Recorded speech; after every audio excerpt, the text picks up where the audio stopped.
Bonjour et bienvenue dans ce dernier cahier de vacances du Lapin d'Alice 2.0. Je suis Alice et je suis ravie de vous retrouver pour clôturer cette saison par un cahier tricot du pull qui sort aujourd'hui d'Atelier Émilie, le pull chaton. Voilà. Qui est un pull alors que j'ai vu passer sur son fil Instagram. Et je dis, oh là, il est super joli. Entre-temps, Catherine de Madeleine et Philibert me dit, je vais sortir une nouvelle base à la rentrée top, etc. Je dis, ah oui, trop bien, machin, etc. Elle me montre un petit peu, je craque. Et puis après, elle m'explique que justement, le pull que j'ai vu passer sur le fil de l'atelier Émilie était tricoté dans cette base-là. J'avais craqué sur les deux séparément, c'était quand même... voilà.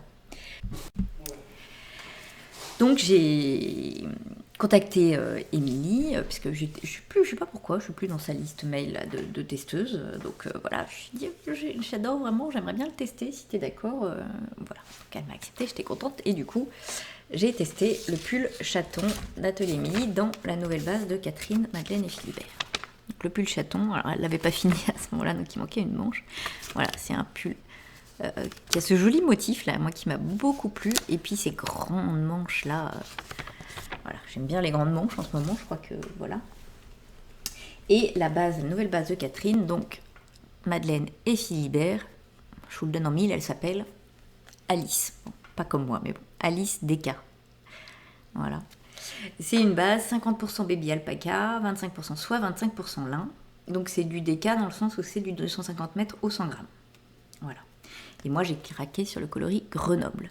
J'étais partie vraiment au début sur le rose. Ah, zut, je ne saurais plus son nom. Mais quand j'ai vu le Grenoble, bon, le bleu, qu'est-ce que vous voulez, le bleu, quoi. Voilà. Alors, je vous montre mon pull chaton. Mais pourquoi j'ai une épingle là, tiens. On trouve des trésors. C'est comme dans mon sac tricot là. Ce qui est marrant, c'est quand je vous montre les projets...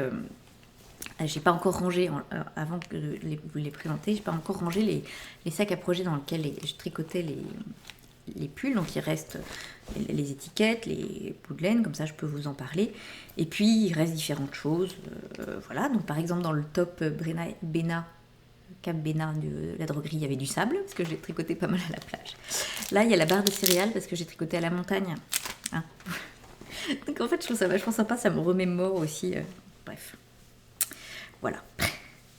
Donc, le pull chaton que j'ai tricoté pas mal à la montagne et que... Non mais, j'adore ce petit motif trop mignon. Donc je pense que l'idée c'est que ça faisait un petit peu patte de chaton. Alors moi qui ai deux chats, qui sont plus des chatons, mais bon, bah forcément ça me parle.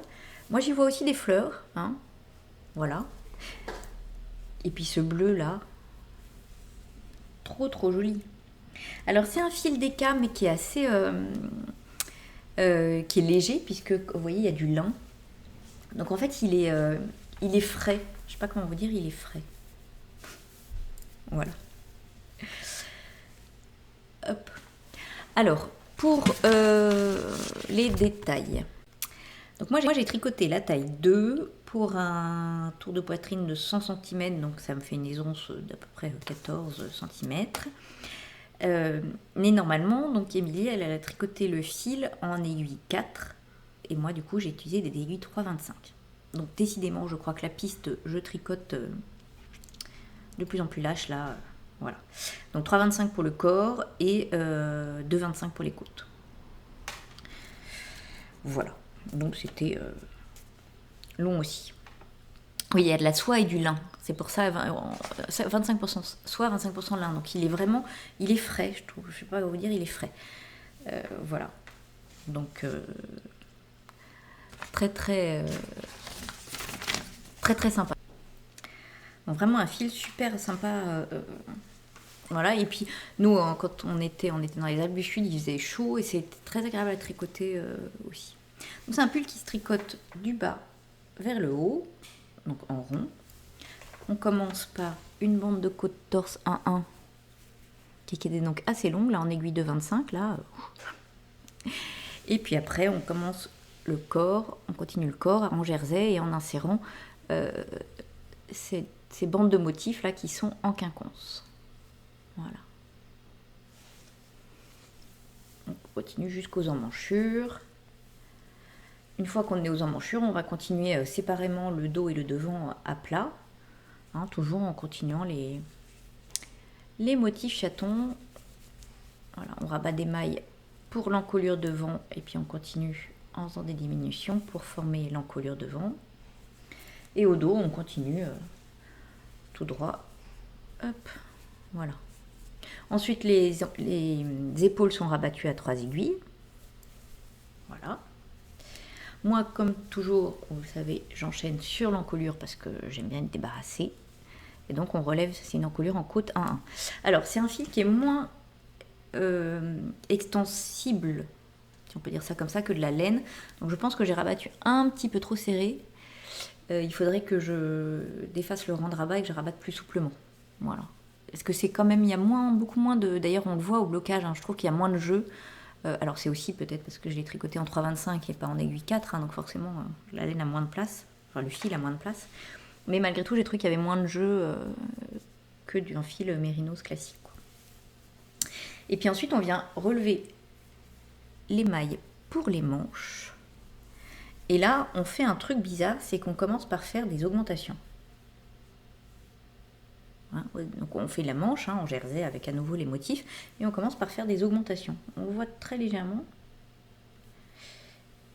Hop, après on tricote la manche tout droit, et après on va commencer à faire des diminutions, avant d'en faire des diminutions drastiques juste avant le poignet. Donc j'avoue que j'étais étonnée, c'était la première fois je crois que je fais des manches où je commence par faire des augmentations. Mais bon, c'est des manches ballons, hein, il faut bien. Hein. Donc voilà. Donc la manche est très longue parce qu'il y a beaucoup de mailles. Hein. C'est vraiment une grande manche à tricoter, quoi. Je n'avais pas anticipé ça non plus. Et puis on finit par un long bord de côte torse 1-1. Je trouve ça super joli, ces longs bords. C'est très long à tricoter. Moi, je suis pas très rapide en côte, mais c'est vraiment joli, quoi. Et puis donc, pareil, bien sûr, pour la deuxième manche, avec toujours, vous voyez, cette forme, hein, on voit bien quand même comme ça. Un peu d'augmentation, puis diminution, voilà. Alors, c'est un fil qui change vraiment à tricoter, qui a des endroits un peu... alors, il est un peu poilu du fait de la soie ou du lin. Vous voyez, on a des... Et puis, parfois, on a des fils de lin, je pense, comme ça, qui sortent. Donc, un petit côté un peu rustique, etc. J'aime bien, avec certaines irrégularités. Là, j'en ai vu quand je vous montrais. Le fil a des irrégularités, mais j'aime bien qu'il le rende un peu plus vivant. Là, par exemple, vous voyez, d'ailleurs, là, il était un peu... Voilà. Là, il faudrait que je rentre un peu le fil. Mais enfin, il était un peu plus lâche en tissage à ce moment-là. Et puis, donc, il y a des fils de lin qui sortent. Enfin, voilà, je trouve que c'est sympa. Et du coup, le fait que ça soit ces différentes matières, le lin, la soie, qui prennent pas la teinture différemment, ça lui donne un léger effet chiné, je trouve. Enfin, j'aime beaucoup, beaucoup. J'ai vraiment beaucoup aimé ce fil à tricoter, je vous dis, à la fois léger, souple, enfin, voilà. Un vrai coup de cœur pour ce fil et pour le pull. Alors, je vais vous l'essayer pour vous montrer ce qu'il donne portée. Donc, voilà. Vous voyez que l'encolure, là, ça passe sans souci, mais en fait, quand j'ai mes lunettes, je suis obligée d'enlever les lunettes pour passer l'encolure. Donc, c'est pour ça que je me dis, mais en même temps, là, je passais sans souci. Et je me sens pas serrée. Je sais pas si je le reprendrai vraiment, mais bon. Voilà, je trouve que après j'aime bien. Voilà, j'adore le motif, etc. Les manches, elles sont trop sympas. Ça me plaît beaucoup ces grandes manches. Donc je vous dis longue à tricoter, mais en même temps, c'est ça qui fait son charme aussi, quoi.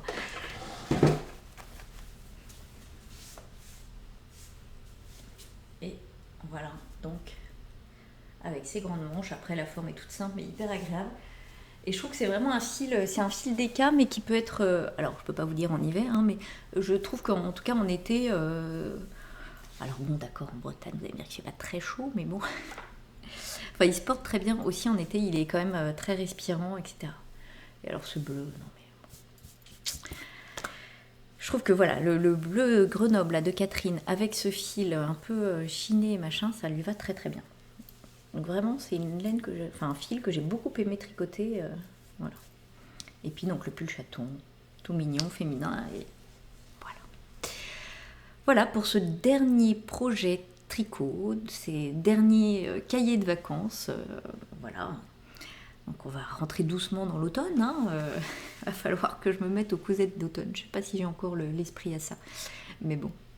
Donc j'espère que ça vous a plu. Je vous remercie encore une fois de les avoir regardés et puis de tous vos messages à chaque fois hyper enthousiastes sur ces cahiers de vacances. C'est vraiment, vraiment sympa, ça me fait chaud au cœur. Et puis je vous retrouve quand même pour un épisode de podcast classique voilà, prochainement. Et alors je ne sais pas si ça sera avant le NITIT parce que entre temps il y a le NITIT à Lyon les 2-3 octobre et j'ai hâte parce que ça fait une éternité que j'ai pas été à un salon. Là j'y serai avec Catherine, Madeleine et Philibert justement et voilà, j'ai hâte. Donc voilà, j'espère vous y retrouver nombreuses aussi, enfin ça va être super. Voilà. Donc en attendant, je vous remercie beaucoup d'avoir regardé ces cahiers de vacances. Je vous remercie pour tous vos gentils mots et je vous dis à bientôt. Et en attendant, bonne couture et bon tricot. Au revoir. A bushy, bushy blonde hairdo.